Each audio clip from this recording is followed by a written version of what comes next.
I think we're on. Are we? Hello, Ian. How you doing? Are you there? Am I on here?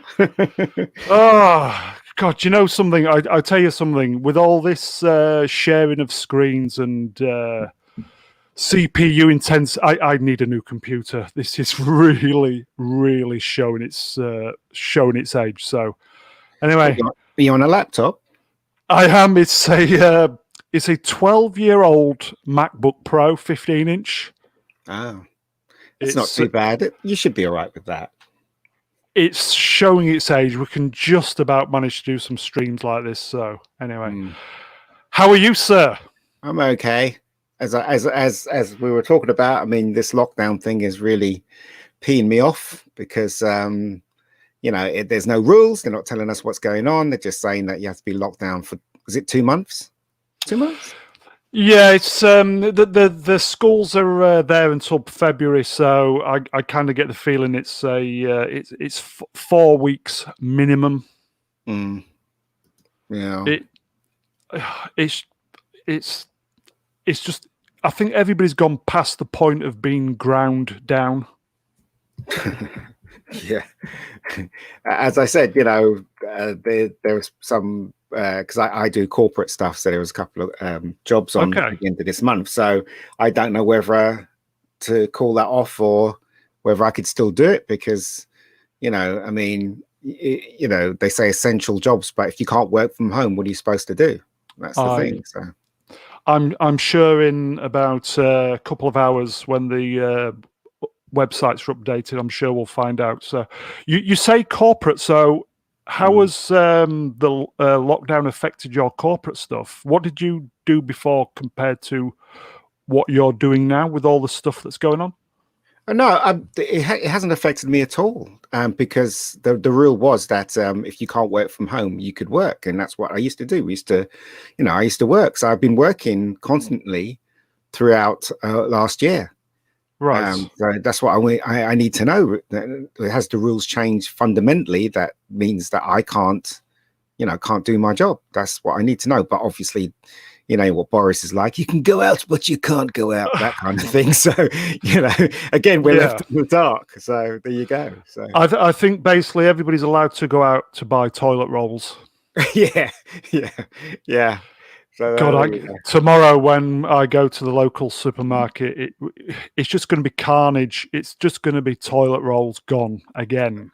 I don't understand why people are buying toilet rolls. I mean, there are other stuff. Neither do I. What, you think you're going to run out of toilet rolls? What's going on? I just don't get it. When the lockdown happened originally, me and my father, we had about 3 toilet rolls left, and for the initial kind of 2-3 weeks, there was just no toilet paper anywhere, was there? So I remember having to queue up 8 a.m. on a morning before when I was working for toilet rolls, and we got a big pack of the like the family stuff. Yeah, that lasted. I think we ran out about 3 weeks ago. So it's not as if we went through them like mad. I can't understand why people are just piling through them. Yeah, nor do I. I don't understand that kind of logic either. But it seems like people are easily led by what our Facebook. Yeah, what Facebook says. Yeah, Facebook and what the government is saying. The normies are basically like sheep. If the government says you have to do this, they'll do it. But I'd like to believe that the people that think more, they're in a position where they can, go the other way. But they obviously have to think about their families and think about the situation that they're in. So, yeah. So what you're saying is effectively it's not really affected you because you've just been busy and working. Normally. Yeah, because mostly corporate videos that I shoot is talking heads, so it's interviews with people, about about computer companies or whatever. So it's usually just a guy sitting on a chair, and he's talking about his product or talking about that sort of thing. So, and they had this rule that you can only be in groups of 6. So we scaled down our crew to groups of 6, and that works. I've been constantly doing that for the last, in 2020. Right. So, as I said, I don't know what's going on now, so we'll see, right? We will indeed. So you say shooting. So how many years? How did you get into the film industry? How did when did you wake up one morning thinking I want to do film? That's a loaded question. It is. Yeah. Well, what it was I went. I've told this story so many times. I went to see a film called Close Encounters. I can't remember what year it was. Same year that Star Wars came out. 77. 77. And then I was influenced by that film, because I loved the way it was directed. So I decided I wanted to become a director. Okay. But my journey started when I saw Star Wars, and I was convinced I wanted to do special effects. But then when I saw Close Encounters of the same year, I realized it wasn't the special effects that made the film, it was the writer and the director that made the film work. So I wanted to do that. And then my journey started with trying to send in out letters, because in those days it was letters. It was. Emails had just started up, I think. Sending out letters to loads of different production companies, getting nowhere, because in the industry, I don't know if you know, the industry is run by upper class, middle class people. If you're not in the circle, then you don't really stand a chance of getting in, especially independent. I can imagine.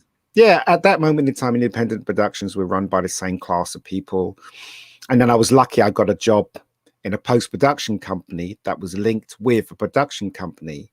So they offered me a job as a runner, and I decided to take it, because then I thought to myself, if I work as a runner, maybe I can maneuver my way into the production company. Okay, because basically you're in the door, yes. Yeah. And so I did that for 3 years, but then they realized I can draw. So they promoted me to the graphics department. Okay. TV graphics department. And I did that for 5 years, and it was really well paid in the 80s. It was incredible amount of money. Right. And the company was formed by people that got fired at TVAM. So I don't know if you remember the history of TVAM. Kind of, yes. They were it was TVAM, and then something happened, then it became, was it GMTV? Yeah, what happened was that there was a strike at TVAM for reasons I don't know. Right. And half of the crew got fired. And so the seven people from TVM formed the company that I became a runner in. Okay, right, okay. And it was in Camden. So in Camden at the time, you had TVAM, you had MTV, and you had all these other production companies. You had who's the guy that did the animation for the Pink Panther movies, and he did Roger Rabbit. His company was there too. Okay. So these 7 guys that got fired from TVM, they formed the company, a facilities company. So when MTV needed dubs, they would come straight to that company. And same thing with TVAM, same thing with Richard Williams's company. So they were in the hub. They were like making money hand over fist. So yeah. that was the 80s, making money hand over fist. Yeah. So that would have been mid 80s, maybe 83, 84. Beginning of the 80s. It was I think it was 81 or 80 when I started there, and then I did that for 5 years, because I got proficient at doing, because in those days we didn't have Macs or it's way before Microsoft. Yeah. There was a computer called the Paint Box, and was it the Quantel? Yes, Quantel Paint Box. So I learned on that. So I learned Harriet and Harry, and I learned a bit of what is it? The Cipher. There was a machine called the Cipher that did the titles for Top of the Pops. And I used to drive down there and when some band used to come on and the titles used to come on, I used to press the button where the titles came on. So do you have any formal education or qualification, or is it all just kind of self-taught experience? It's all self-taught, because I remember I got accepted into Chelsea School of Art, and I went for an interview straight after secondary school, and they said, we love your work here. And in those days you had to have a folder. You did. I had one. Yeah. you know, like a thing with all your a portfolio, yes, portfolio. And then they said, yeah, we want you to join. And then I said, great. So I went home to my dad and I said, they want me to join. And here's the list of things I have to buy. My dad said, you ain't going because we can't afford it. We can't afford it. So, oh, wow. Yeah. So we I didn't go to university. I didn't. So, I spent, I think it was 2 years being unemployed. And then I got that job at the facilities house, M2 facilities. Okay. Yeah. Spent 5 years. I remember when I had to do my foundation course, and you get a huge list of what you need to buy. Yeah. And I bought it and got to the first day there. I don't think I used any of it. Well, as I said, I didn't get the experience. I remember I remember really feeling really sad that I couldn't go. That's a shame, that is. Yeah. Everything bad that happens is always a positive side to it. So, oh yes, if I went there, I would never have gone into the post-production company, and I would never have. I would never have. Actually, is that a plus? I don't know. So, I was going to say, do you think it was a blessing in disguise then? I don't know about blessing, but I do know that wherever you want to go, you're going to go to the place that you were meant to go, regardless what you think. That's what I think. I understand completely. And usually it's better for you. It's 9 times out of 10, it's always better where you're going than where you want to go, if you know what I mean. So do you think your future is set? I don't know about that. I think when you're talking about fate and you're talking about, I think it's intertwined.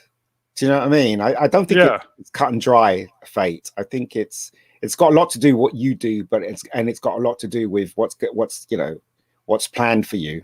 If you look at it that way, I tell you what, the best way to demonstrate it is Forrest Gump, because in Forrest Gump you have the feather that goes backwards and forwards in the beginning of the movie, and it ends up at the end of the movie. And so what Robert Zemeckis was trying to say, that life is not simple. Life can go left, it can go right, depending on where the wind is blowing. And wherever you end up is wherever you end up. It's not like you've got any control over it. Do you know what I mean? You can control certain aspects of your life, but where you're going is where you're going, whether you like it or not. As I said, 9 times out of 10, you always end up in the place where you're supposed to be. Do you believe in coincidence then? It happens. Look, Mr. Brown, I have no answers. All I can tell you. Listen, mate. Honestly, my friend, if I knew the answers, I'd be in a totally different position than what I am now. So you just gotta play the cards you dealt. That's exactly what you can do. But the strongest thing you can do really is to have faith in your journey and have faith in where you're going. And believe in where you're going as well, because as I said, I actually do believe that's where you're supposed to be. There's not one person on this planet, their journey is where they're meant to be. If you force the hand to go somewhere else, then I guess you can, but it won't be good for you.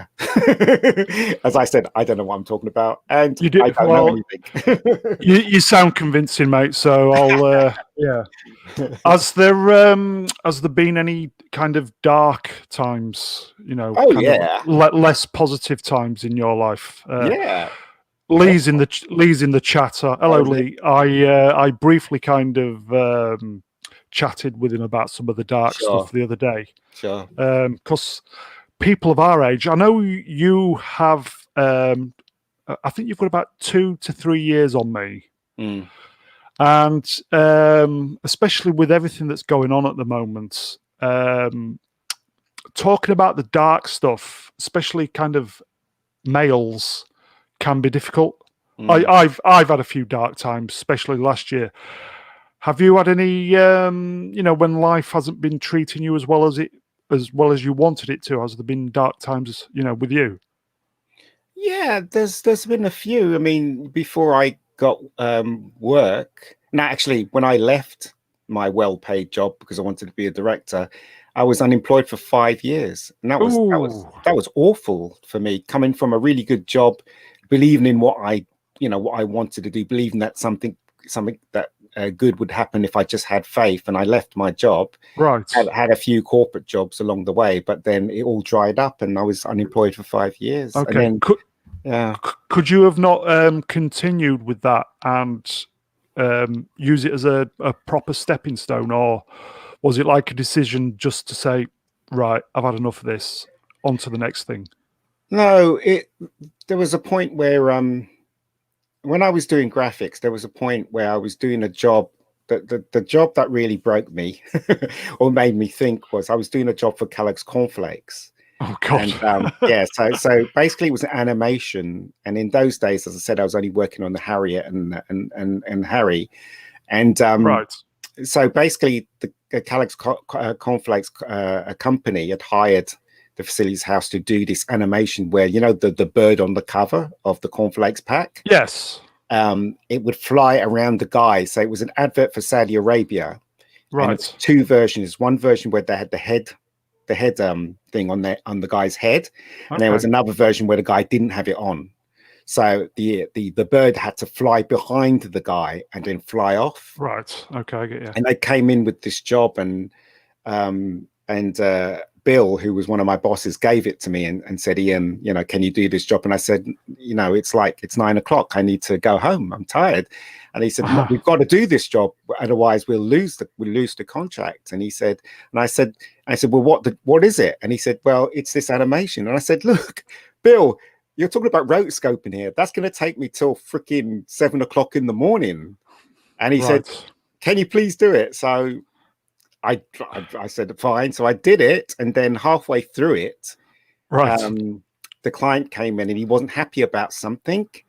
And then Bill had a go at me in front of the client. Oh, knowing fully well that the job that he asked me to do was impossible. And then so I just basically took him aside and started shouting at him, saying, look, you shouldn't do that in front of whatever. But he was all right about it the next morning because the job got completed and I went home. But then I thought to myself, what am I doing here? This is not what I was born to do. I was born to write and direct. So I think the week later I quit, and that's that. So yeah, when you're under pressure, it makes people do silly things. Well, it wasn't. For me, right.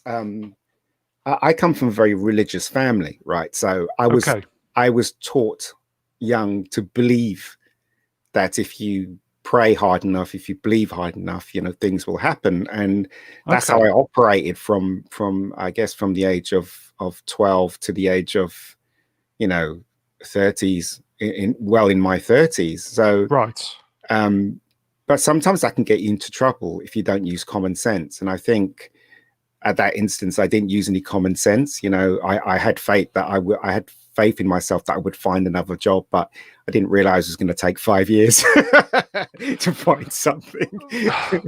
5 years. Well, to be fair, I lost my job in August, and where are we now? So that's 5 months. Is it? It's about 5 months. Yeah. I think with everything that's going on, I can do several things. I'm qualified in sports massage. I can do graphic design and a few other things. I think what's going to happen with me is I'm going to have to work for myself because I don't think I want to do print and graphics anymore. Unless if it's a job, because I've done that for 25 years. Yeah. And unless if it's literally a job in the village where I live that I can just walk to, I don't think I want to do that anymore because, you know, when you've just had enough. Yeah. So I qualified in sports massage about 8 years ago, but never kind of did anything with it because I got into the cycling and the racing, so never had any time to do it. But going back to what you said, you should always take, however bad you think it is at the time, you may not see the positives at the time, but you know, a little bit of time between, you know, a little bit of distance between the event, you can probably take a positive. Yeah. And I think me losing my job after, to be fair, it was the only thing that kept me going was the routine of it, and working with a couple of absolutely outstanding guys. Yeah. So that, you know, you work with somebody 8 hours a day, 5 days a week, you know, 48 weeks a year. You probably spend more time with them than family. So, so looking back, they got rid of me. The company I work with, they used the furlough as to their advantage to basically get rid of me on the cheap, and 16 of us.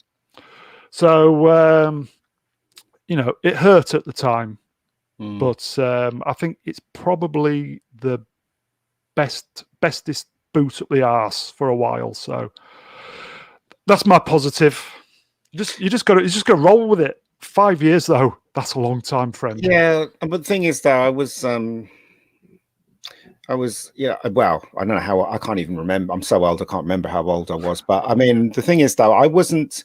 I was. It got to the point in the fourth year in, I was a bit depressed, because when you were unemployed at that moment in time, you had to go every 2 weeks to the job center. And I know. I've been put you in some bloody course that you didn't want to be on. Yeah, yeah.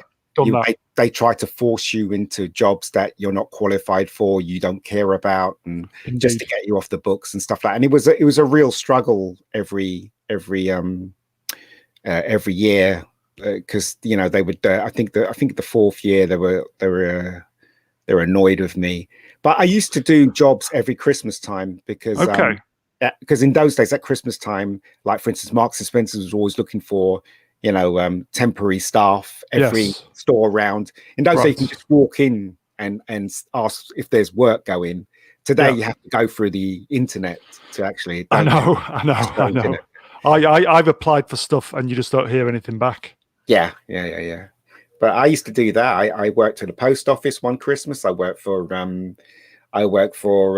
Marks and Spencer's. Right. I worked for, you know, that's the thing, you see, you know, coming from TV and then suddenly working in the post office, you know, doing the midnight shift. It's really demeaning, you know, it was really depressing, because I never thought I would get back into doing anything creative. When you're at that low point, think to yourself, you know, you really hit rock bottom, you know, that's the thing. I know that feeling. There's been a few times on this lockdown that you're lying in bed on a morning and you just think, I just cannot be asked to get out of bed. I think it's really important when you're in lockdown, and if you feel that way, I think it's really important to do things like what we're doing now, to connect with people, no matter if it's just the internet or you know, Zoom or anything, because that kind of interaction makes you realize that you know, people need each other, you know, whether people like or not. I hate it when people say, you know, I live on my own, it's the best thing I've ever done. I'm like, bollocks. You live in your own. Agreed. No bollocks to that. Yeah, you had no choice, mate. That's why you're living on your own. But I may be wrong. Sorry, I shouldn't have said that. But, I think that some people do enjoy their own company. Yeah, you're right. You're right. Absolutely. Right. I think, why would you? You know? I think if you're living with somebody and they're getting on your fucking nerves, then fair enough. Yeah. But end of the day, we are social animals. Yeah. I mean, I have a best friend, okay, and I've known him for God knows how long. My friend Alan, and he's very abrupt and he's very negative. Every time I speak to him, he's very negative. But somehow, for some reason, you know, we're still friends. He'd say get on with each other. Yeah. Well, by default, I don't know what happened, but he'd say things to me that were really insulting. And I'd think to myself, why am I friends with this guy? But for some reason, we're still friends after so many years. Right. And, you know, and it's, you know, friendship can take different turns, and I find that friendship really weird, but you know, it is what it is at the end of the day. I mean, I think it's, if you push through struggling to getting to know someone, and you really truly get to know them, then I guess, you know, you can ignore the things that people say, you know what I mean? The crappy things that people say, if you truly know where they're coming from, you know. That's the it's just one of those little mysteries about being friends with somebody. You just kind of, it just evolves into something where you just think, where you just kind of get on with each other. Yeah. It's just, it just, I don't know, it just, you just click. You just know, don't you? Yeah, I mean, you know, I do, saying that about my friend. He doesn't go out of his way to insult me. He goes out of his way to, he's abrupt, but it's good meaning behind his abruptness, if you know what I mean. He's trying to, he says it how it is. Well, that too, but he's also trying to make me see certain things his way. Okay. And nine times out of 10, I disagree with him. But the thing is, I've gotten to appreciate his bluntness. Right. You know, so there you go. I guess friendship is a different scale on individual people's. They're all different, aren't they? You can't treat them the same. Maybe a lot of, I'm going to sound old here, and maybe a lot of these younger people need somebody like that in their life just to say how it is and be abrupt. But the one thing I've learned though about friendship, I remember my dad was very strict. He was from the West Indies, and he was very, very strict. Okay. Because fathers from the West Indies, they were well known for being, you know, I can imagine. Yeah. Yeah. But my dad used to say to me, you know, never kneel for anyone, you know, if you're wrong, say you're sorry. But if they're wrong, doesn't matter what position they're in, doesn't matter if they could fire you from a job, you never kneel. If they're wrong, you tell them they're wrong. And, you know, and his idea was to treat everybody like that. But then as I was getting older, I realized that isn't the way, because everyone is different. You've got to treat everybody as differently as who they are. Like if there were bottles of glasses in front of us, okay, an individual person has a different level filled in that bottle. So everyone has a different level in the bottle. So everyone's different. You can't blanket attitude to everybody. You just can't do that. Otherwise, it's just not right. You know, you got to figure out that person, and then you've got to act accordingly. That's different strokes for different folks. Yeah, it is, right? So I think that's the way you're supposed to treat people. Personally, I mean, as I said, I actually, when I was a kid, I believed everything my dad had told me. My dad's a good man, but there are certain things that he said that, you know, as you get older, you realize, no, that's really not right. Well, you know? Parents, and trust me, I live with one who thinks he's right all the time. Yeah. And that he knows better. Mm. And nobody knows everything. That's right. Simple. Yeah. My dad was, you know, my dad was a good man, and he I'll tell you the story about my dad, right? Yeah, go on. I used to go to Sacred Heart, which the school was like 5 minutes walk from where my dad used to work. My dad used to work in a big furniture store. I don't know if you remember a company called Quartz. They used to sell furniture. Yep, I do. It used to be everywhere. Yeah. My dad was the manager of this store in Clapham Junction. Okay. And when I used to come home from school, I used to go past the store and go in and see him, and he used to make me a cup of tea, and we used to eat biscuits on his desk and stuff and whatever. Right. And one day I went in there, and the aerial manager was in. His name was Mr. Humphreys. Oh God, I am free. Yeah, exactly. I was talking to my dad, and he came in and he said, "Are you Mr. Diaz?" And my dad said, "Yes." And he said, "I'd like to have the word of you." And so my dad stood up and he said, "Look," he points to the windows, to display the windows. Right. He's going, this is wrong. That settee shouldn't be there. This, that, the other. And, you know, he went on for like 15 minutes telling my dad that he's doing a bad job. And then after he finished, my dad said to him, "Well, with all due respect, Mr. Humphreys, I am the manager of this store. If you don't like my displays, you know what to do." And he says, "Next time you talk to me in front of my son like that again, I'm going to punch you." Now leave my store right now. And the guy just looked at him and he just walked out the store. And so that's when my dad said to me, you never kneel to anyone. If someone is wrong, which he was clearly wrong in both levels, from the display to trying to make me look small in front of my son, you never kneel, right? And I said, well, Dad, aren't you scared to get, aren't you afraid you're going to get fired? And he said, if I get fired, I get fired, but I'm not going to put up with nonsense like that. And he didn't get fired.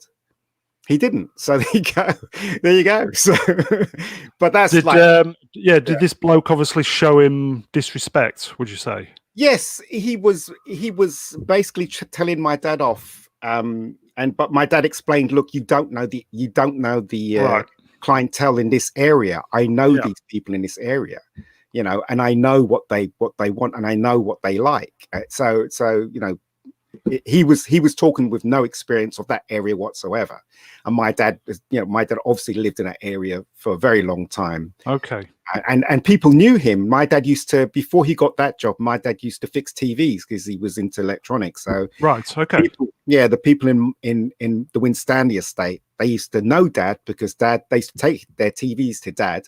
And Dad used to fix them, clean it up for them, and obviously used to get paid. So everybody knew Dad as a TV man. So so he knew the community. So he knew people would buy stuff there because they knew Dad. So, there you go. So, well, where I worked, all the managers, it doesn't matter where you work or, what company it is, the managers always think they know your job better than you. And they fucking don't. No, they don't. It's incredible to think that, it's really stupid thinking if you basically apply pressure to an employee, you think that you'll get a better result. No, you won't. It's just a power trip. It's just bullshit. No, the first thing you got, like I learned this through directing and being on set, especially as a director. Okay. The first thing I always say to people when we're on set, after all the talking's been done, is, I always say to them, "How can I help you?"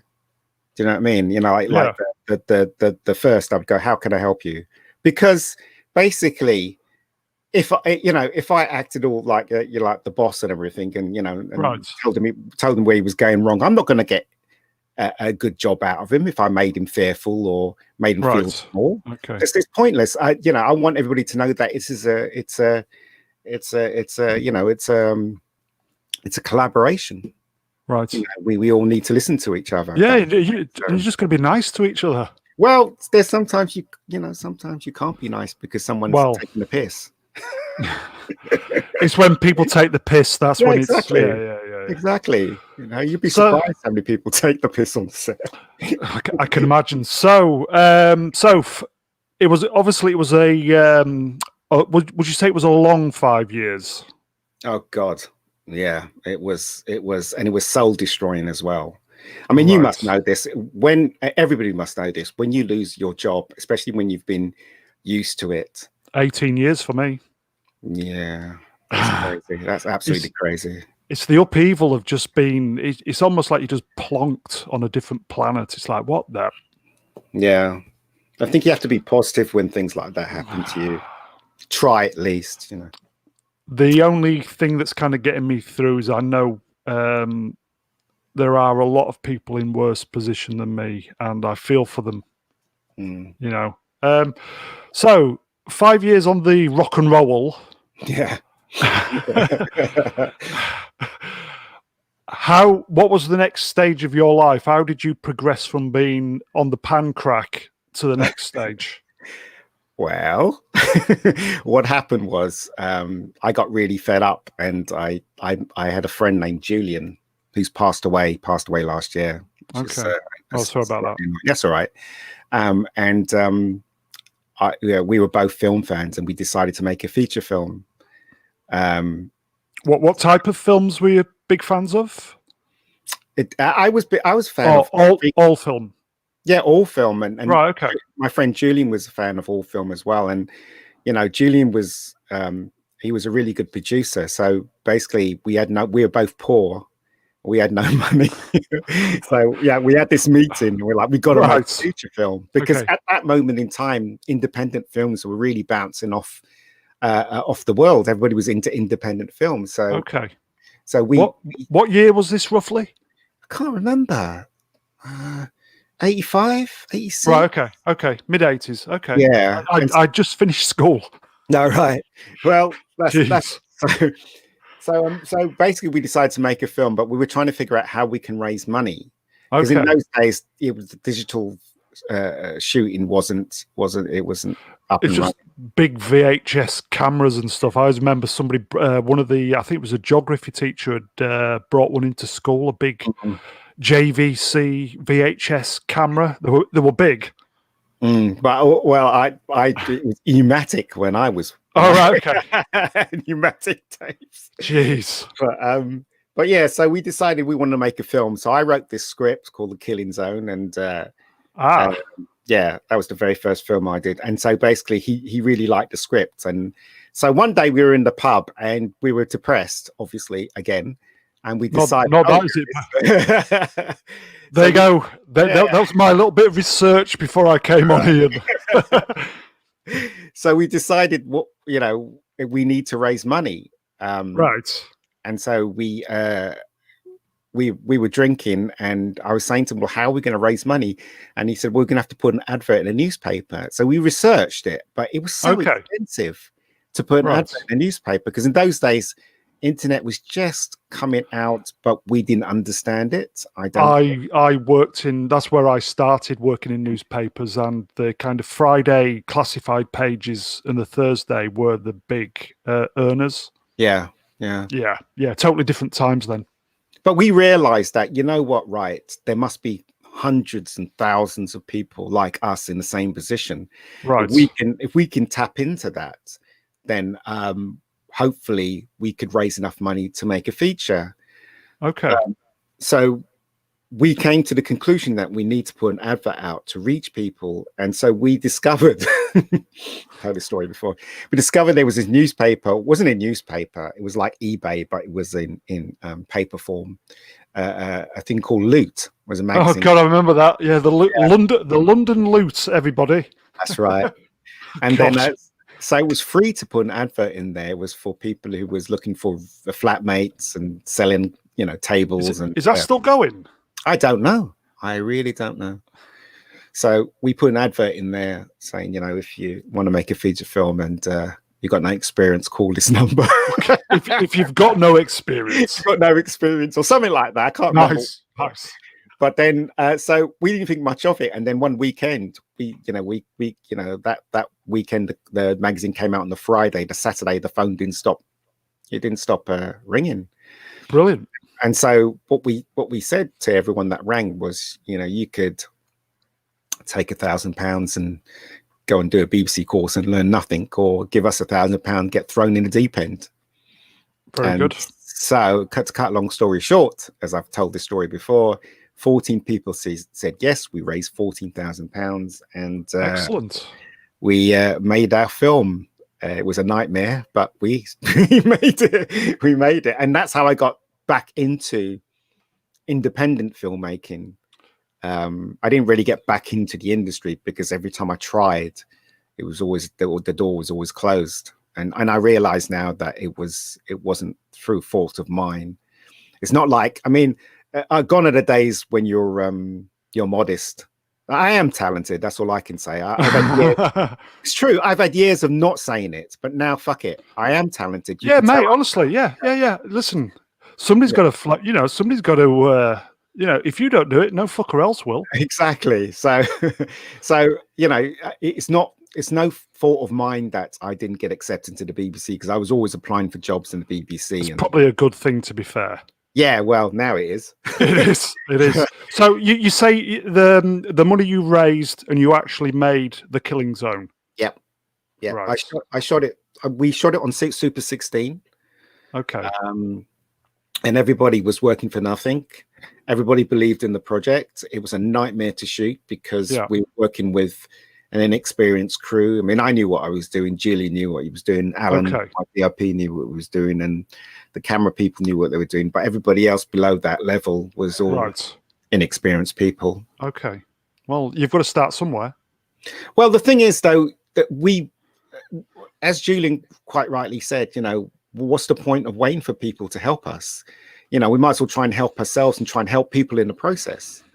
Okay. And that's what we did, because everyone that had no experience that worked on that film, we had a rotation. So if somebody wanted to work in camera, we'd say, okay, right, you work 2 days on camera, and then the next day you're a runner. So you get experience working on the camera, and that's kind of how it worked.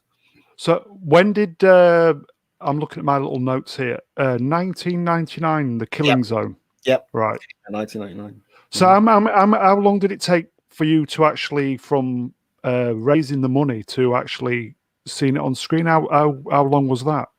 I think 1998. We shot it in February.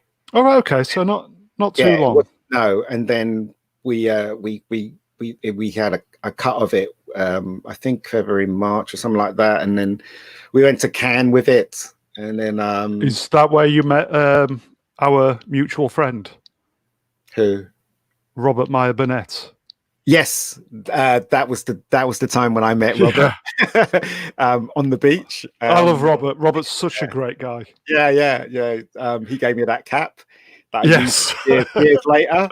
But yeah, I met him, and then a distributor took on The Killing Zone, which we shouldn't really give it to him, because we didn't have enough experience to know that he gave us a crap load. He gave us a crap load of money so we could run our company for the next 5 years. But we should have got more for that film. It was worth more, but we didn't know what we were doing at the time, so we sold the film to that guy. Okay. What was it? Did it ever make it onto TV or distributed in the cinema or anything? No, it didn't go in the cinema, because independent films. If we went with a good distributor, it probably would have. It may have gone right. Okay. Yeah, but with this guy, he was like a barra boy. He was like, wasn't Del Boy, was it? No. He was a nice guy. It's just that I think he screwed us at the end of the day. But we did. He gave us a down payment, which we really needed, because we'd run out of money. And so it's and then it came out in DVD and VHS. Has it been on TV?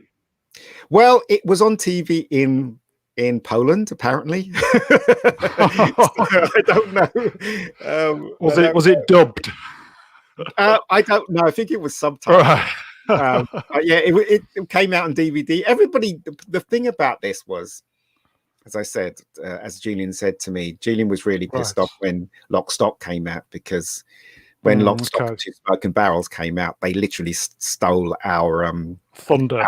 Well, no, it wasn't. No, it wasn't that. They stole our story, because really, if you read the story carefully about how, I'm not talking about the films. Both films are very different, but we're talking about how they portrayed themselves, which was a lie. Like, for instance, Guy Ritchie had hardly any money to make the film. His budget was bigger than ours. Okay, and how they struggled, and and how they were at the last penny, rang up Sting, to complete the film, and all that stuff. All of that stuff made them look like they were, they were humble filmmakers. But when you look carefully, obviously Guy Ritchie went to Oxford, and he wasn't worried about money, and same thing with the producer, and the actors were all in the industry and stuff like that. And I remember Julian reading the story. He was really pissed off, because we were the real McCoys. We were the real deal. We were the real deal. We had no money apart from what was given to us by the people that were, that was making, that was helping us make the film. We had no experience. I thought I had a bit of experience, but as I said, we were the real deal. We were the people that came from nowhere and made this feature film with hardly anything, and won an award and stuff like that. So so he was pissed off that they got all the attention and we didn't. Perhaps that was their business plan, to do all that kind of sob story. Not taking away anything from Lock, Stock, because it's a good film. Yeah, it's a good film, and they did a really good job on it. But I mean, it just goes to prove the way the press is and stuff. And if they want to champion something, they'll exaggerate the points, and that's exactly what they did. And we tried so hard to get the newspapers interested in The Killing Zone, And it just didn't quite happen. Because you're not in the circle. This is one thing I realized when I was trying to get. So you know, mate. So you know.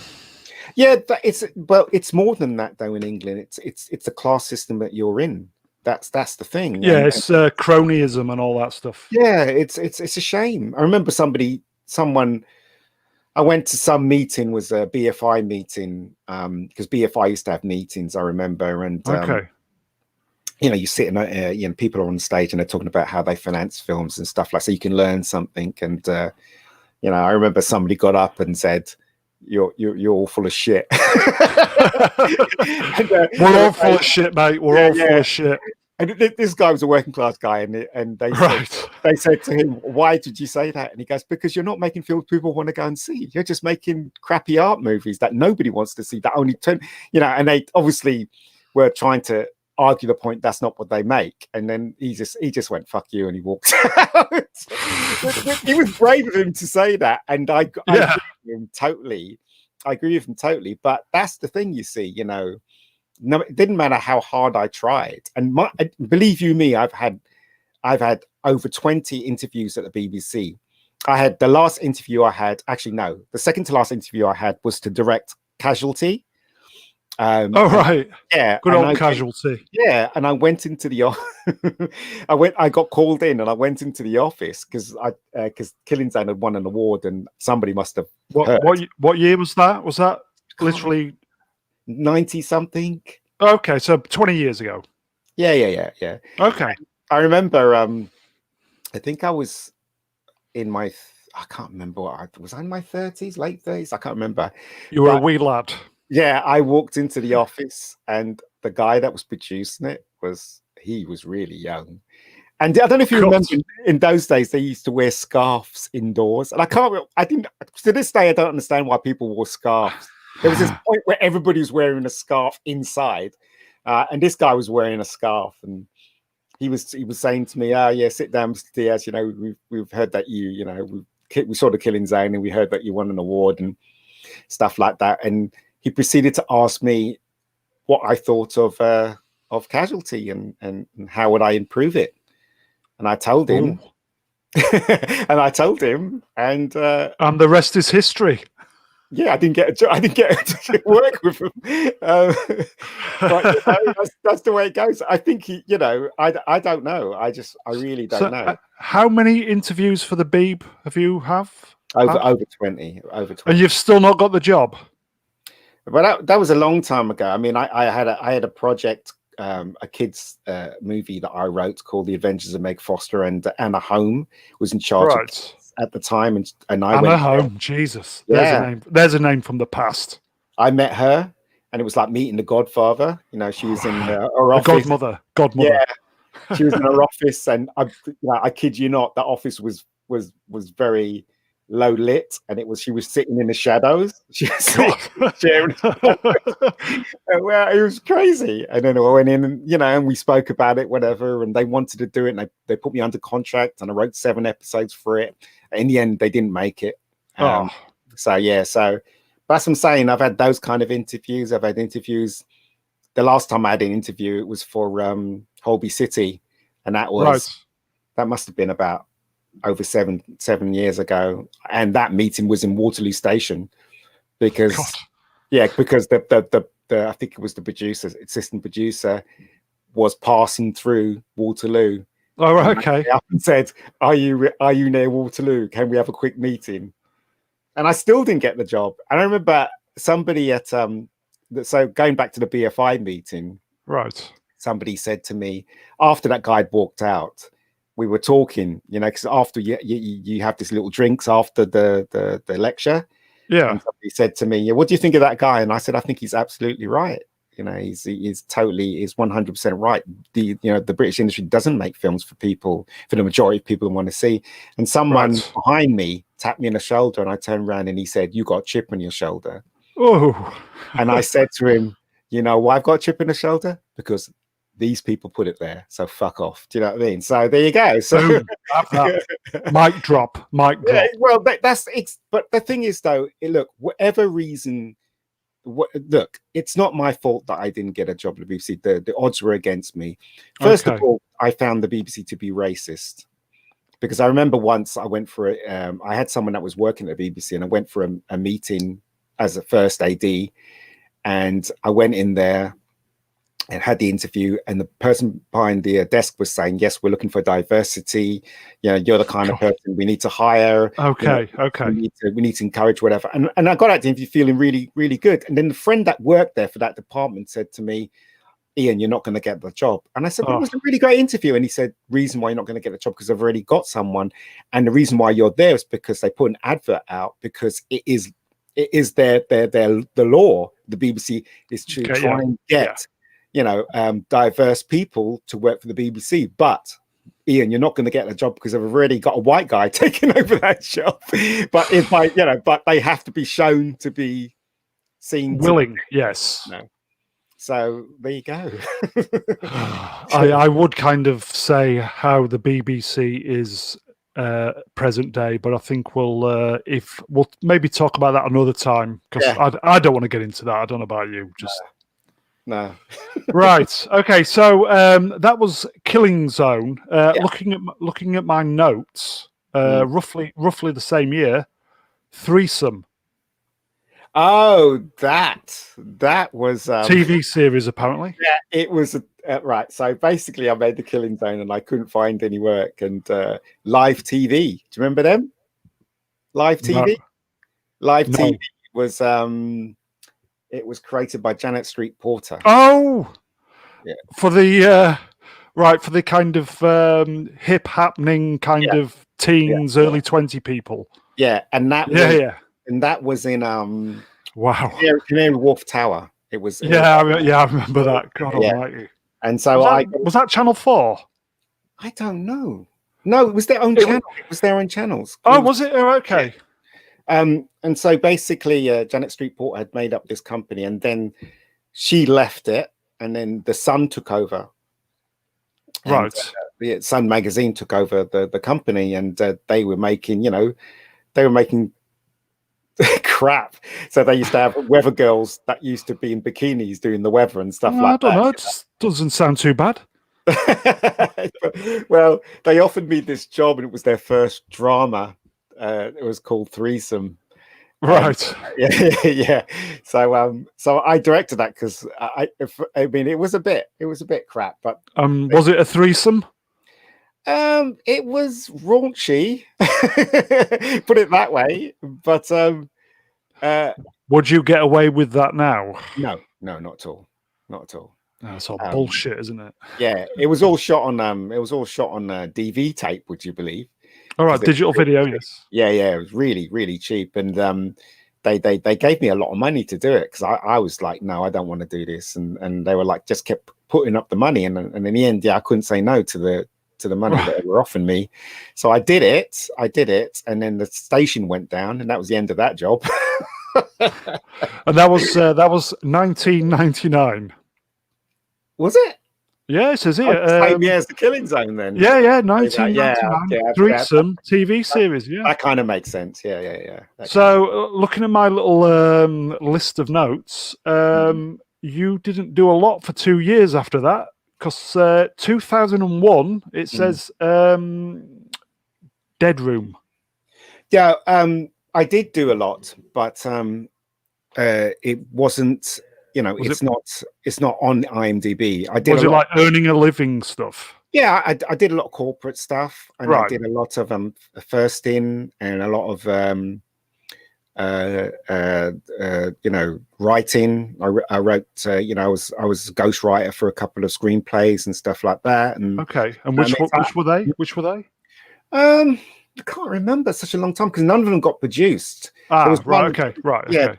I mean, I did. I must have done about 15 ghostwriting screenplays. That people would come to me and they would say, what do you think of the script? And I would say, well, there's a problem here, and here, and they would hire me to ghostwrite it, and they'd pay me and stuff like that. But as far as I know, none of them got produced. None of them got made into film. As far as I know, I'm not sure. And how would you rate your quality of writing? It's not bad.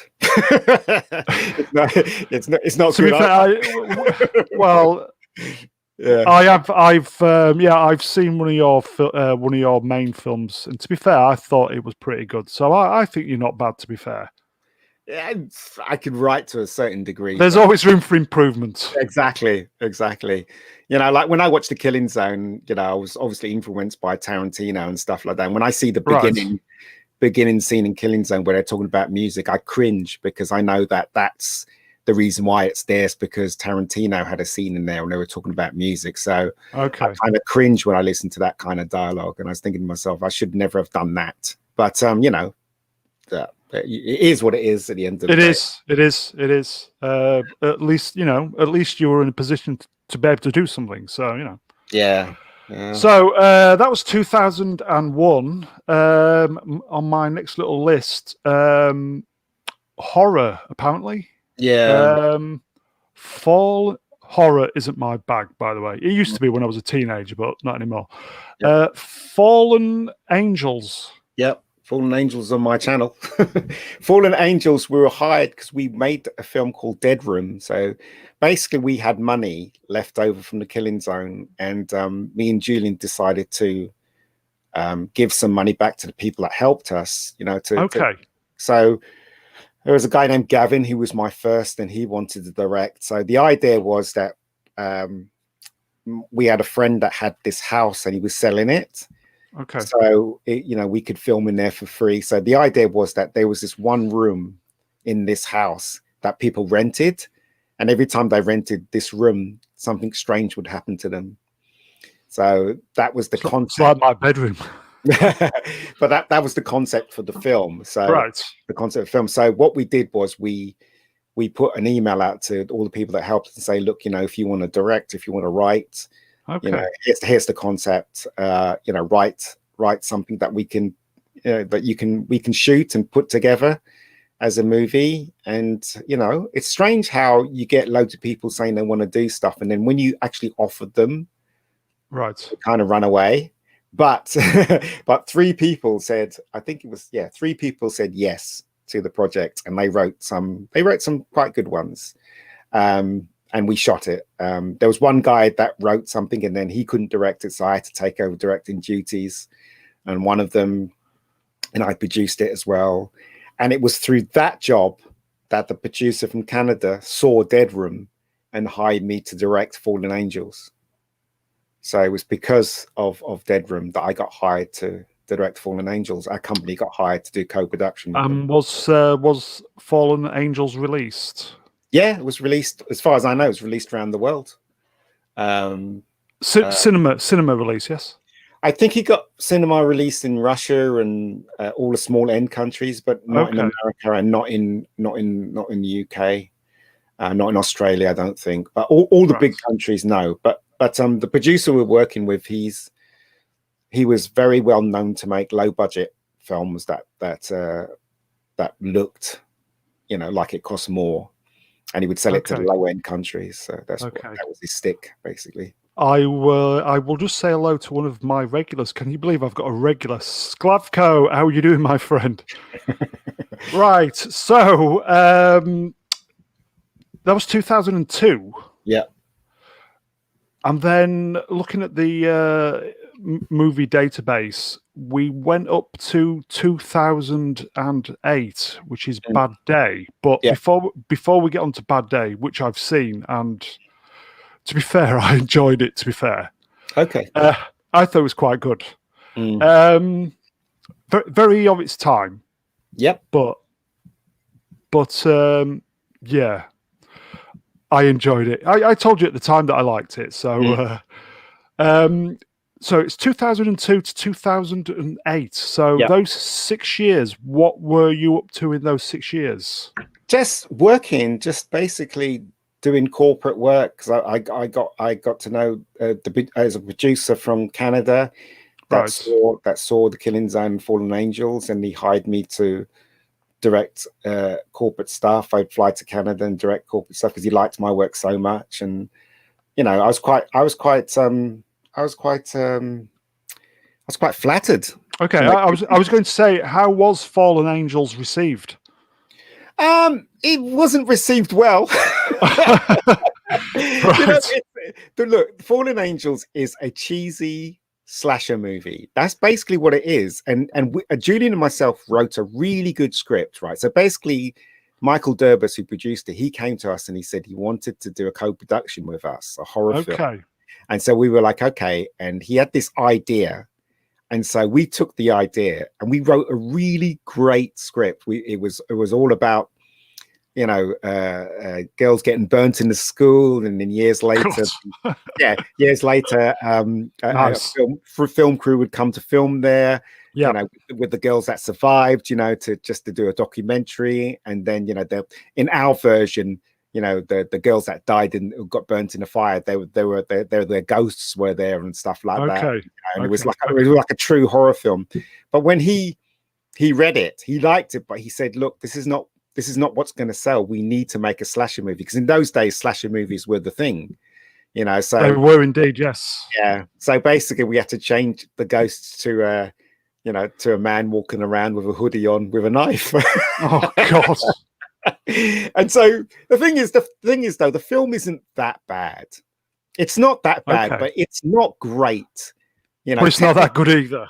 No, it's look, it's of his time, and you know what? It has its moments, but you have to recognize it for what it is, a low budget slasher movie. What it is. If you expect anything more than that, then you're not going to get it. Basically. Okay. Yeah. So for those 6 years between, as I said, Fallen Angels and Bad Day, it was just the corporate stuff, earning a living, was it? Yes. Yeah, just doing that. You know, and also, you know, I got involved in a lot of projects along the way. You know, I was getting used to people calling me up and saying, "Do you want to be part of this?" And then after the first meeting, realizing they had no money, and just like kind of going, "Okay, well, whatever," you know. And it, you know, majority of it never happened. We wrote me and Julian, we wrote, you know, a couple of screenplays that companies were interested in. We wrote a screenplay called Ice Angels, which we shot a little trailer for. If you go on my and people were after that one. Definitely went back to Cannes, and they wanted to buy it off us, and we said no, we want to make it. But you know, there was one point where we were close to getting the money to make the feature film, and then suddenly it all disappeared. Right. You know, stuff like that. So between those years, we were meeting people with money. You know, they would nod a lot and smile a lot, but at the end of the day, they wouldn't give me any money. So, you know, as I said, you know, purely because you're not in the right circle, or you're not in the right, you know, in the right class. I would imagine promises and actually handing money over are totally two different things. Yeah, as I said, it was a strange time, because we had loads of people that approached us and said, you know, we like this script. You know, like I'll tell you a story that, you know, I had a kid's script, and, you know, and as I said, we went to the BBC, and Anna Home released it, you know, after being under contract with her, she released it. And, you know, 20th Century Fox wanted it through, I used to have and they wanted it. And basically they said they wanted to buy it straight off me, and I would have nothing to do with it. And I said, no. They were offering a lot of money, and I said, no, because this is of worth, and one day I will make it. And, you know, but why would I give it away? Maybe I should have given it away. Who knows? Maybe that would have changed the course of my life. Who knows? But has it been made? No, not at all. Not at all. Right. I think it's outdated now. At the time, what I wrote, that kids film, what I wrote was groundbreaking. But now maybe sometimes when you just don't look a gift horse in the mouth. I don't know. You know what? Seriously, I don't look back and regret anything when it comes to filmmaking that I have done, because when you look back now, you can see more. Well, there's nothing you can do about it, really. The past. Exactly. That was one of my big problems when I was younger. Just looking back on the past, you can't do fuck all about it. So why worry? Yeah, the past doesn't. You know, you can learn from it. You can learn. Yeah. But you can't do anything about it. So, you know. Anyway. Yeah, so I was working though. You know, I was working, and I was interacting with people who could possibly give me money, but obviously give me money. Well, financiers I was talking yes. to. Yeah. So with 2008 Bad Day. Yeah. Obviously that was the 2008 was when it was released. When were the seeds of Bad Day initiated? When did the creative process start? I was when was the what day did you wake up with the idea for Bad Day? What year? Well, it is a year before it was made. But when it comes to making films, I always write something out of desperation, because I get to the point in my life where, like, for instance, that space between Fallen Angels and Bad Day, I was desperate to make something. So okay, yes. Yeah, so everyone I went to, they were like, oh yeah, we're really interested, and then nothing. They don't return your calls. You don't get any emails back from them. The usual. Yeah, right? Yeah. So I was getting the itch. I was like, I've got to make something. So out of desperation, I wrote Bad Day. I mean, I remember seeing a film called Narc, and I thought it was a really good film. It was a cop movie with Jason Patrick, is it? And Ray Liotta. Ray Liotta was in it as well. And I know the film. Yeah, I know the film. I loved it. And I thought to myself, how comes they don't make cop movies in England? They make cop movies in America, Australia, and everything, but they don't do cop movies in England. So I wrote Bad Day out of desperation, and I wanted to do a cop movie. I wanted to do a homage to the 80s and 70s cop movies, and that's exactly what I did. Even down to the point where we do the car shots that look like back projections, because I picked up on that straight away. I love that. Yeah. So and it was the first time we were using digital camera rather than shooting on film. And in those days, it was hard because you didn't have the you had to put a big drive on top of the camera, and sometimes the drive would heat up and then it wouldn't work. So you didn't have anything to record, and so you had to wait till it cools down and then start filming again. Okay. So who chose the actors and, well, I will say actors. Let's not be gender specific. With Bad Day, I made the conscious decision to have females leads in Bad Day, because at that time I realized that women were getting a rough end of the stick, weren't they? They were like either playing mothers or someone's girlfriend or whatever. Stereotypes. Yeah, exactly. So I decided that, look, let's just have the girls in front and have someone of color in there as well. So my good friend Anthony Ofebu, I asked him if he wanted to play the main cop in it, and he said yes. And then through Jane Frisbee, who's the casting agent that I knew, she got me Claire and Donna, and my producer got me Sarah Harden, because she grew up with her. So yeah, I mean, it was a glorious experience directing Bad Day, because Claire is she's really amazing. Agreed. She was great in it. She was absolutely fantastic in it. Yeah, she it's a shame that we didn't have enough money to do it. We did it okay, but it could have been so much better if we had the right budget. And a lot of people kept saying to me, "Don't take Donna because she can't act." But as far as I was concerned, I thought she was quite good. I wasn't. I didn't know. You could see her getting better. But it takes practice, doesn't it? Yeah, I mean, the idea is to follow the tropes of a cop movie. So you got the rookie, which Donna was, the good-looking rookie. He was always a good-looking rookie. Then you got good-looking. Yeah, you got the world-weary cop, which was Anthony, and then you've got the protagonist stroke baddie, which kind of was. Well, no, actually, no, that's not right. She was the protagonist. Claire was the protagonist, and then you got the baddie, which was Rihanna, who played Marla. She was a bad one. She was. Yeah, she was. I mean, she was a bad one.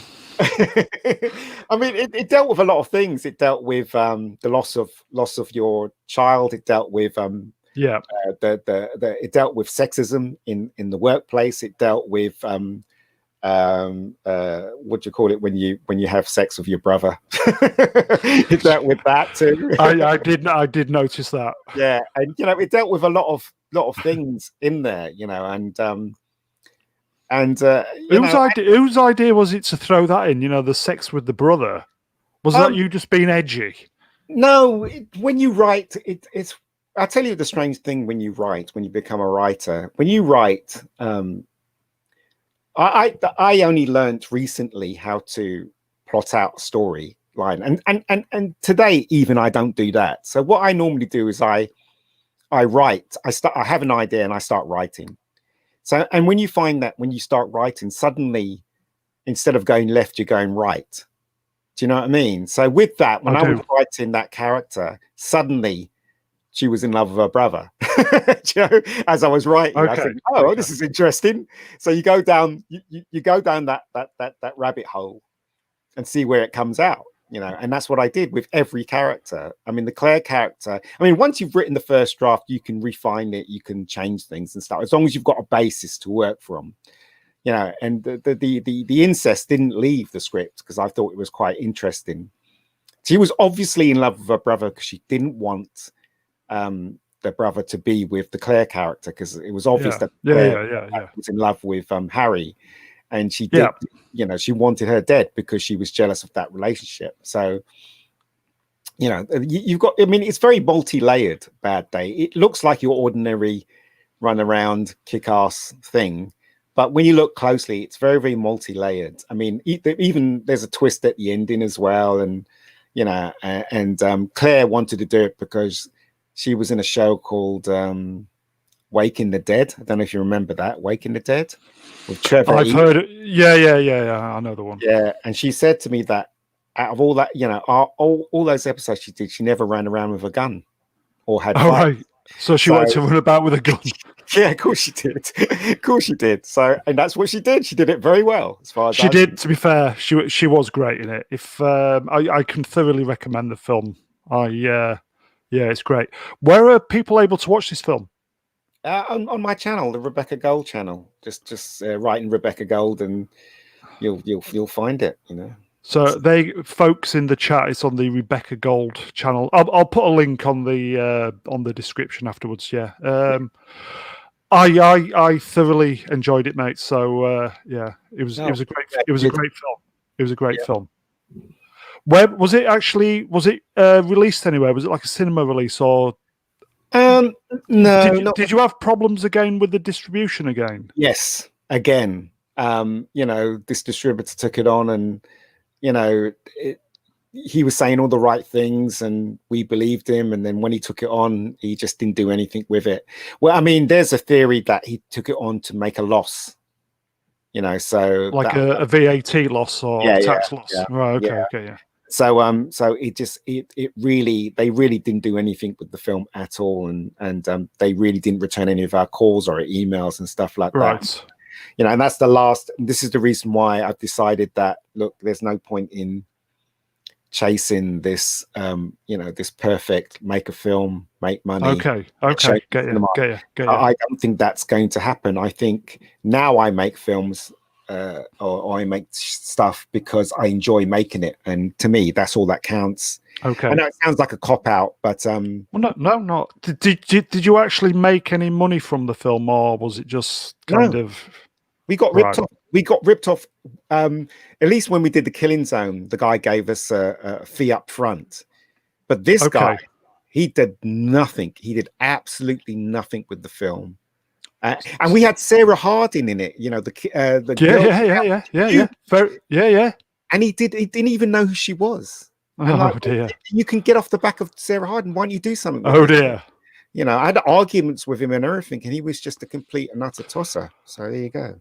So what was the life has taught me that lessons in life cost money usually. what was the lesson in life you learned from making Bad Day? Look, the way I see it is that you know, I'm the chances of me making it in Hollywood or in this industry here is very, very slim. So what's the point in wishing for that? If it happens, it's great. But I think the best thing I can do is do things to make things, is to do something that I love. And I love making, drama and you could tell that the people making it were into it. You could tell. Yeah. So that's what I'm going to do from now on. I mean, I make a good wage directing corporate, and I saved to make Rebecca Gold when I was directing corporate because I just got fed up and wrote something out of desperation. Well, I wrote it for Katie as well, but and I made that because I wanted to make it because I felt that it's worth making and it's going to be fun, and I made it. So. I had no intention of selling it or trying to get it out there and stuff. I just wanted to give it away for free. And I think that's the best way to approach it, really. Is there anything you would alter with the final film? Which one?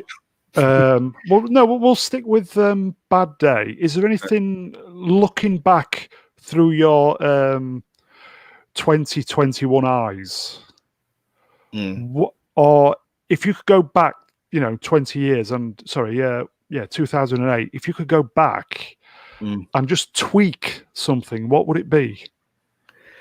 Well, if I could go back, first of all, I would have tried and got a camera. I would have tried and raised more money to get a better camera, because the camera that we used to shoot Bad Day had a fixed lens on it. Okay. So and what does that mean for the basically, if you look at feature films carefully, they have shallow depth. They have shallow depths of field in shots. So like you see someone's face and in the background will be all blurred. That's it. Right. Get you. That's the kind of thing that you get in films, and we couldn't do that because the lens was fixed on the camera. We couldn't change lenses. Right. So it was a fixed lens, and what you see is what you get. I would have had more action in it if I had more money. I would have had a lot more action in the film. There's certain parts of the film that was incomplete, like for instance, Claire's character's looking for Harry, but in the script there was a moment in there where she went back to the car place and Harry was missing. Right. He runs away, doesn't he? Because after what he did in Nigeria, yeah. So she goes to the place and he was missing. And then that's why she's looking for him. But we didn't shoot that scene because we didn't have enough money to shoot it. So when you watch the film, you ask yourself the question: why did she go back to the car place to see where he was? Because that's where he was. So that's a flaw in the film itself. Without actually giving the plot away, the church connection. How did that come about? Well, the church is an American campus in Bushy, and we shot Fallen Angels there. So we knew the guy that owned, because in Fallen Angels we used the same church, and we used the whole of the campus when we shot Fallen Angels. Did you have to put the towels down on the floor? No, because all the blood. That's in the film was digital, so it's added afterwards. Like, so when we did the squib shot, when the ending, we had plastic sheets down because that's real blood. But then when she's on the floor and there's blood next to her, that's all digital. Digital, okay. Yeah, it's all digital stuff because we had a guy named Dan, and he was really good at visual effects, and he was Dan the man. He was the man.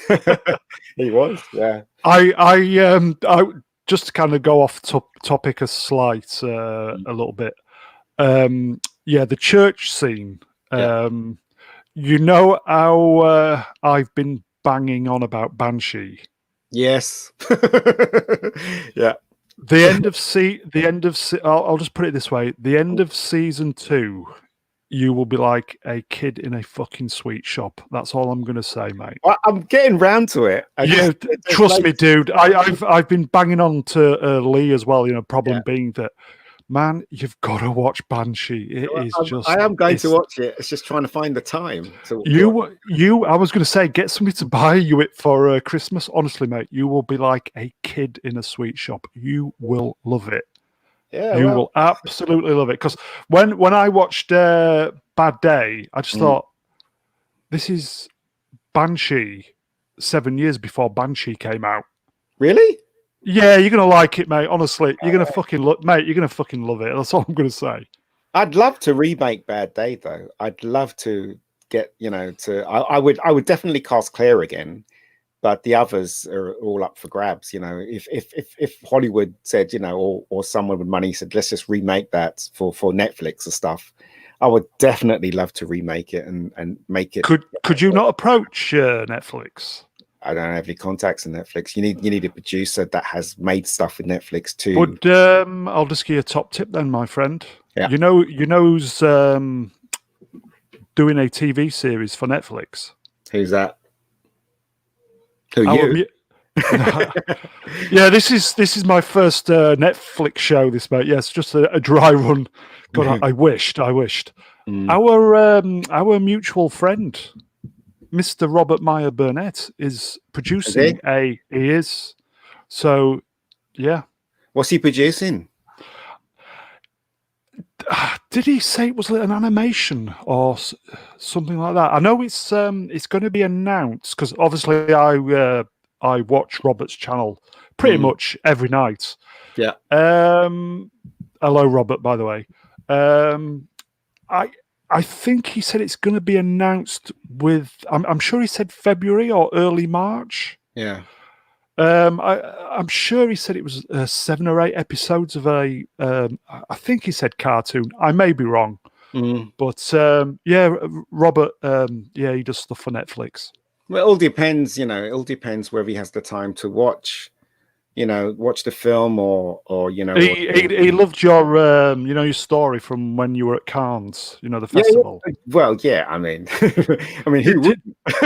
I know. Did he ever send you the the hat? Of course not.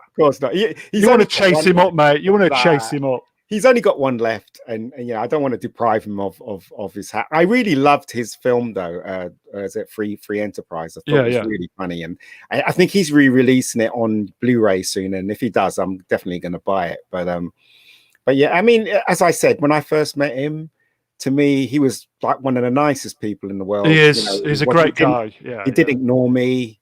We spoke in length. I think we spoke for about 2 hours on the beach, and then he just said, and I said, I said goodbye to him at one point, and he said, no, come see my film. And he gave me these tickets, and he gave me the hat as well. So there you go. So, and then was it really nice guy? What's that? Where are we? Just bear with me. And then Kurt. this. yeah. That's when that's so when I went into the cinema, he went up on stage. William Shatner was up on stage, and I was like, "Wow!" And he did a speech before the film would start, and the film started, and he was really funny in it. I thought, great Mr. Shatner. Yeah, he's a really, as far as I can tell, he looks like a really nice guy. But yeah, I always say on my, this is volume 9, but if I do research for any of the streams. I always say I must like you if I've taken the time to do the research. So you're like me. I love William Shatner. I love William Shatner. Yeah. He's no matter what anyone says, he has a style of his own, and he's great actor.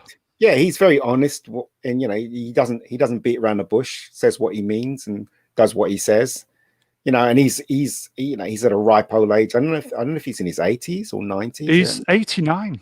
He's 89 and he's still going strong. And he still looks okay. And the guy's a legend. The guy has wrote the book on how to use Twitter. yeah. It's just basically fuck you to everybody who's just trying to call him out. But he just doesn't care. Yes, I'm saying, but he isn't. He's got nothing to. What is he worried about? He's famous. He's done his thing, and everybody, whether it be T.J. Hooker or Captain Kirk or or the Twilight Zone, which he was famous for, that one single thing. Everybody knows William Shatner, and everybody, as far as I'm concerned, I have total respect for him. He's done his thing, right? Yeah. When I look at that picture, especially with the 60s uniform, for me, that for me is my childhood, and it's Captain Kirk. Same here. A lot of people complained about him. A lot of people have problems with him, stuff like that. But I'm not on that side, so I Captain wouldn't know. Kirk, mate. But he's part of my childhood as well. BBC Two, Star Trek. Yeah. I was there in the 70s when it was on. I think it was BBC One on a Friday night. Yeah, and it transferred to BBC Two at one point. Yeah, that was when it was all rerun, wasn't it? That was kind of later on, but I remember being basically a kid watching it. It was Friday night prime time TV in the 70s. For me. Personally, I think he got a raw deal when it comes to Captain Kirk. I mean, he should never have allowed that character to die in Generations at all. Agreed, but I think that's a discussion for another stream, don't you? Yeah. Right. Okay. We did say beforehand that the 1 hour is the sweet spot, and we're 1 hour 26. So we'll give it maybe another 5-10 minutes just to kind of finish off. Sure. And then, if you would, maybe come back and we'll talk sci-fi at some point. Sure. Because the original plan was to come on and just talk about what you've done, then get on to the the sci-fi stuff. But 1.5 hours later, we haven't even got onto it, so it seems pointless rushing it. Yeah, there's a lot of people that's been talking about a certain doctor leaving. But I know. I was going to ask Dan to come on, but I think the idea with these shows is just a little bit of one-on-one therapy. Yeah. You know what I mean? So no, definitely. That was 2008 Bad Day, which again, I enjoyed it, mate. It was a good film. So well done on that. 2009, Darkly Dreaming Billy Ward. That was something that never got made. I think the person that was producing that, they put that up. So it's prematurely. Yeah, prematurely. Sometimes you get things up on IMDb when they're in pre-production, and suddenly the thing falls through, and then that's it doesn't get taken off. Okay, I get you. So the next on the list then is pretty much up to date with Rebecca Gold. Yep, Rebecca Gold. Rebecca Gold is a web series, an award-winning web series. You always say that. Yeah. Well, I never used to say that, but people kept saying, "You got to say that." You got to. If you don't, float your own boat, no fucker else will. I know, but the problem with that is that you're very modest. No, it's not that. I appreciate the awards that were flung at was given to Rebecca Gold, but it's you have to recognize it as something that's just okay. If I won a BAFTA, yeah, sure, but not saying that these awards are crap. They're not crap. I really appreciate them, but it's not something. If I was on a big show and I was sitting next to an Oscar winner, you know what I mean? Okay, it wouldn't make any difference, would it? So if you were sitting next to an Oscar winner, who would be the Oscar winner? Who would you think? Oh yes, I've made it. Steven Spielberg, mate. I've always wanted to meet him. Right.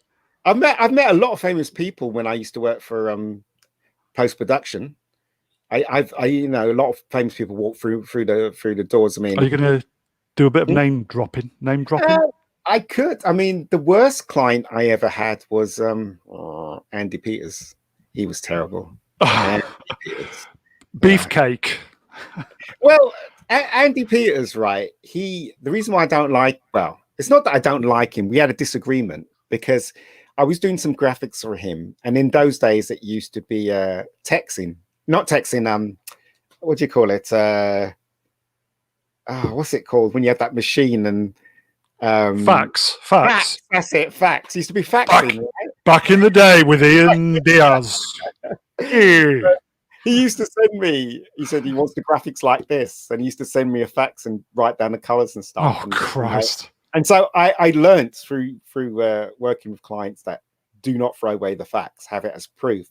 So he would come in and he would argue the point and say, that's not the color I asked for, blah, blah, blah, blah. One day he did it way too many times and I was ready for him and he came in. Fuck it. And I just took the fax and I smacked it in front of the desk and told him to look at that. And then he got pissed off and walked out. So there you go. So, I'm sure he's a nice guy now. Well, he's working on Good Morning Britain, or he's working with Piers Morgan. Oh, is he? I think he's doing the he does the kind of weekly prize gig where he goes around saying you can win blah blah blah. All right. I mean, he's generally a nice guy. I work with do you remember the guy that used to hypnotize people? What's his name? He used to be on the radio as well. Darren Brown? Not Darren Brown. He's the other no fellow. Relation.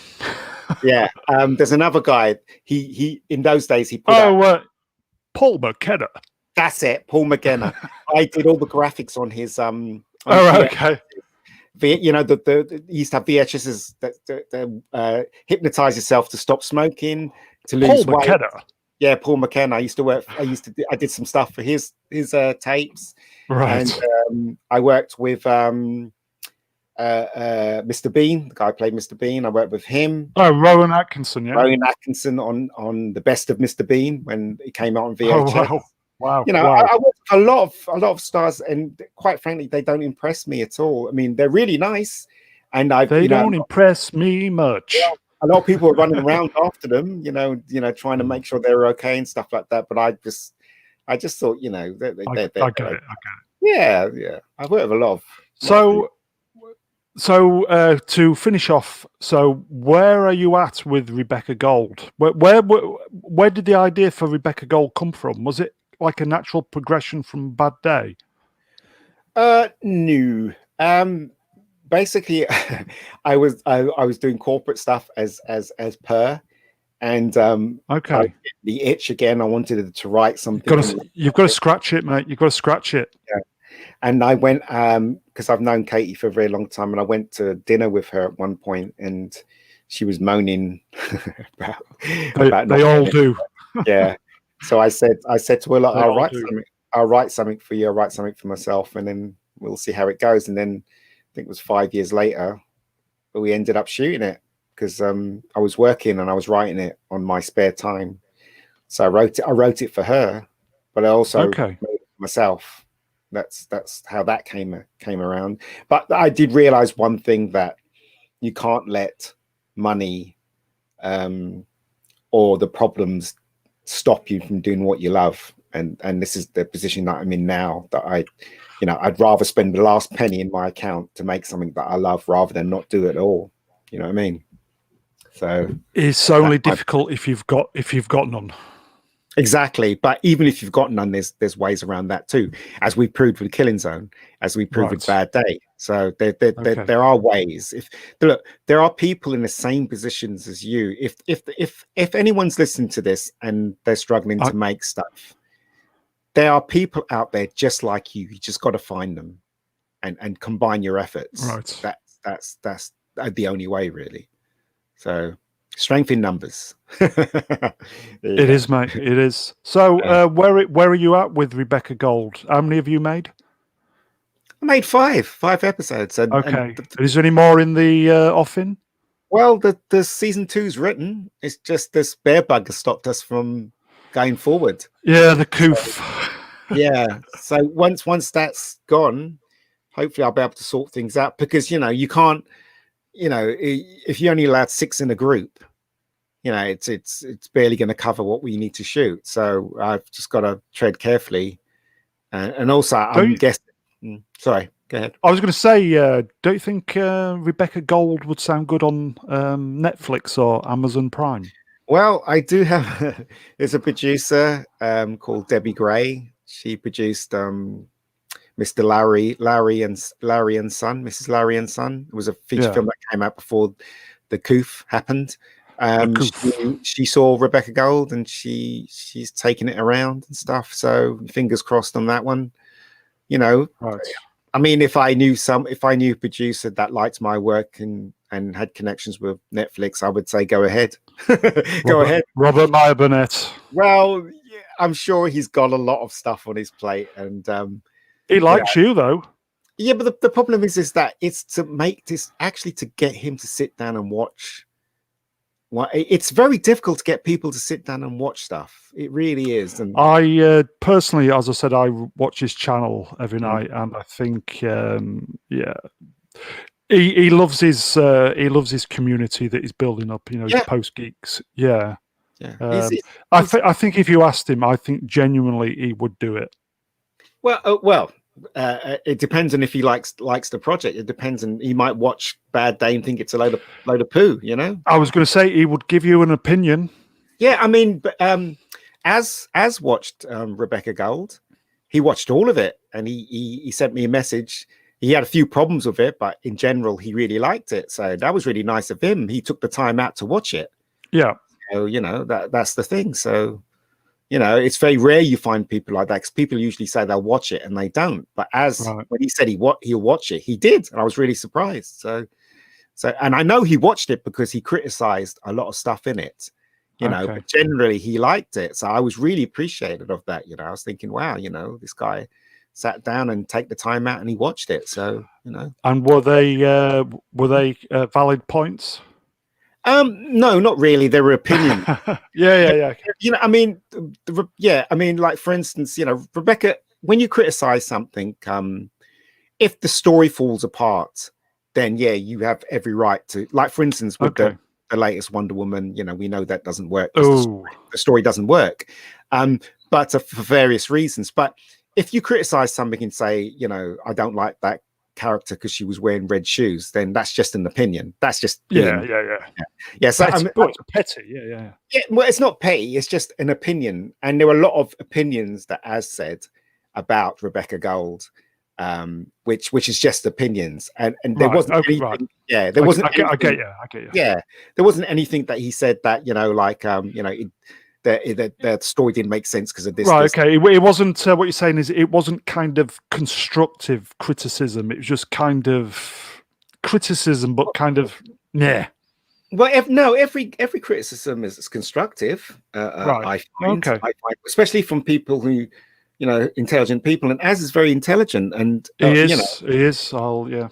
Yeah, and there were a couple of things that he didn't like about it, but that was his preference, you know. And I think he criticized that it didn't look, the photography didn't look like a general TV show, and I agree with him because we had very little money, you know, and stuff like that. He criticized stuff like that, but that's fine. That's fine, you know. I didn't get insulted or anything like that because, quite frankly, criticism is what it is. You know, people have different views. So, and God bless them for that. You know.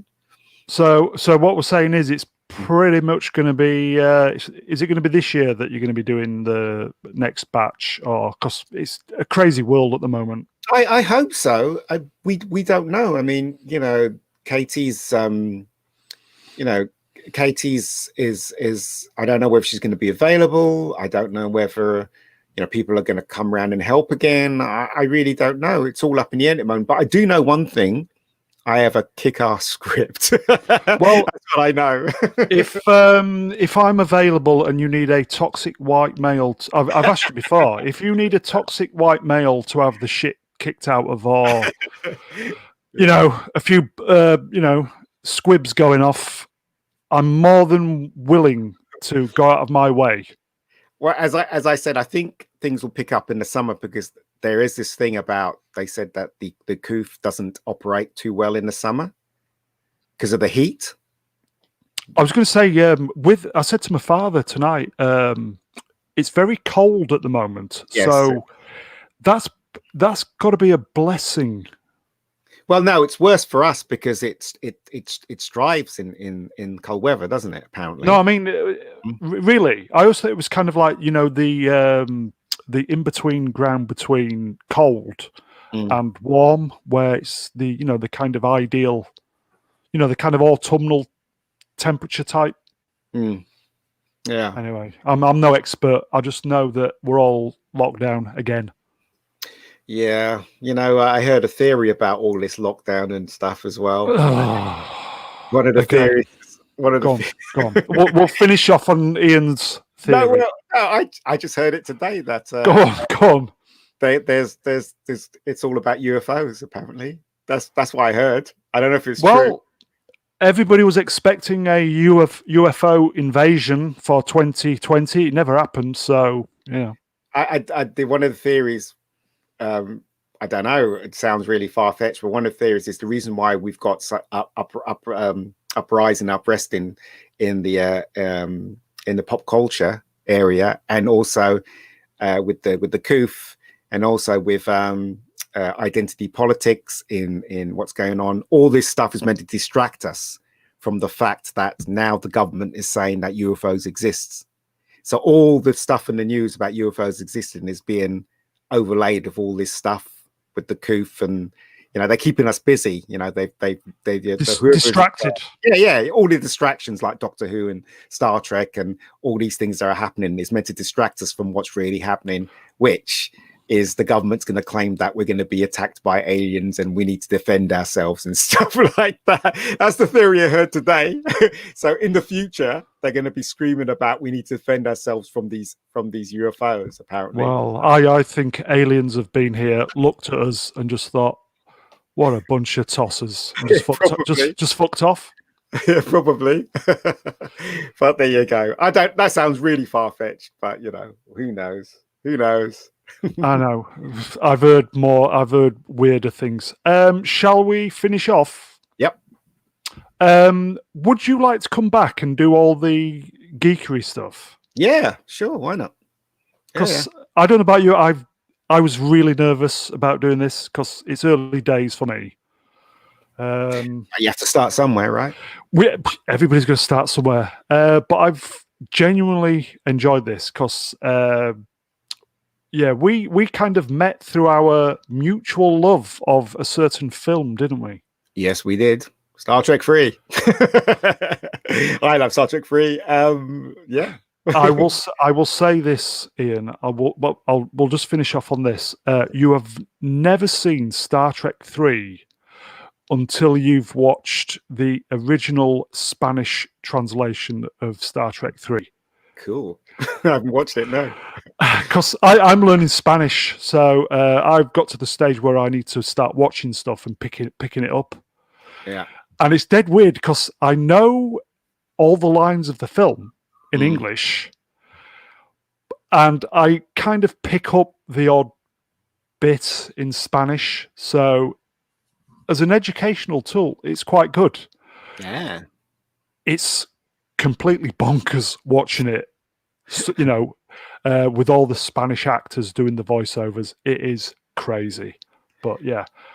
I got called on a Drinkers channel to talk about Star Trek 3 through Bolstrek, which was quite cool. So was it through him? Was it? I thought the story was that Drinker watched our really, really good stream. Do you remember that great stream? No, he watched it because I mentioned it. I think that's what happened, because when I was on his thing, I mentioned it, and then he watched it because of that, apparently. Right. Well, so, I'm still waiting for my invite. But it was Bolstrek, because Bolstrek kindly got me on there, so it was really nice of him. So Bolstrek, I love Bolstrek. He's really cool, and his last video was so funny. I was crying with laughter. He's like a pantomime dame now, isn't he? He's kind of enjoying his kind of little Doctor Who gig of just kind of basically telling everybody to fuck off. Yeah, well, I don't blame him, and and not to take away the people that like this era. If people like this era, that's fine with me as well. But Bolstrek everyone's different, and Bolstrek's not hurting anyone when he says things like what he says. Only himself. Well, yeah, I mean, yeah, but he actually believes in what he says, and as I said, God bless him. Yeah, I'll agree with that. Yeah, he's not hurting anyone, and he's just his opinion, and good luck to him. That's the thing. Right, sir. Shall we agree that part 1 is finished and that it was quite good? It was. much better than what I thought. As I said, Ian, I was very, very genuinely nervous about this one. So I do thank you for taking the time for popping in, as it were. Not a problem. And hopefully some people will watch, but early days, yeah, it's just the way it works. Just the way it works. Yeah, get Dan on the next one, because Dan. I've asked him, but Dan said he's just having a few days away from this. Ah, yes, which is fair enough. Yeah. I would like you to come on, maybe a few days time, maybe do part 2 if you've. I'm around. Yeah, we'll do the geek stuff. Yeah, definitely. I'm around. We'll start off with our mutual love for Star Trek 3. Yeah, okay. Excellent. All right, thank you, my friend. No you problem. are superb, mate. Thank you. Really appreciate this. Cheers. No worries. Cheers. Right. Thank you.